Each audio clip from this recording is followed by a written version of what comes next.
మొన్న జరిగిన ఎన్నికల్లో హస్తం సునామీని తట్టుకుని నిలబడి విజయం సాధించిన బీఆర్ఎస్ లీడర్లలో కోవా లక్ష్మి కూడా ఒకరు.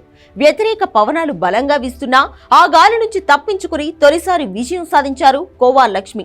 ఆసిఫాబాద్ నియోజకవర్గంలో బీఆర్ఎస్ నుంచి పోటీ చేసిన కోవా లక్ష్మి తన సమీప ప్రత్యర్థి కాంగ్రెస్ నేత అజ్మీరా షాంపై 22,799 ఓట్ల ఆధిక్యంతో గెలిచారు. అంతకుముందు 2014లో గెలిచినా 2018లో ఓడిపోయారు. ఆమె కొమరంభీం ఆసిఫాబాద్ జిల్లా పరిషత్ చైర్మన్ గాను పనిచేశారు. ఈ ఎన్నికల్లో బీఆర్ఎస్ టికెట్ దక్కించుకున్న కోవా లక్ష్మి 2014లో తొలిసారి ఆ పార్టీ తరఫున ఆసిఫాబాద్ లో గెలుపొందారు.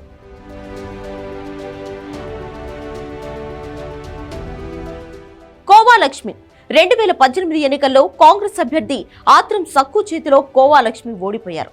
అయితే ఆ తర్వాత జరిగిన ఎన్నికల్లో జడ్పీటీసీగా గెలుపొంది ఆసిఫాబాద్ జిల్లా పరిషత్ చైర్పర్సన్ గా బాధ్యతలు చేపట్టారు. కోవా లక్ష్మి ఒకసారి ఎమ్మెల్యేగా, ప్రస్తుతం జిల్లా పరిషత్ చైర్మన్ గా ఉండడంతో ప్రజల్లో వ్యతిరేకత ఉందని టాక్ నడిచినప్పటికీ కేసీఆర్ మాత్రం ఆమె మీద నమ్మకం ఉంచారు.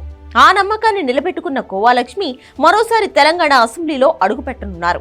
కాంగ్రెస్ ధాటికి బీఆర్ఎస్ కు చెందిన బడాబడా నేతలే బేజారెత్తిపోయిన వేళ ప్రజా వ్యతిరేకతను తనకు మద్దతుగా మలుచుకోవడానికి కోవా లక్ష్మి చివరి వరకు చేసిన ప్రయత్నాలు ఫలించాయని చెప్పాలి.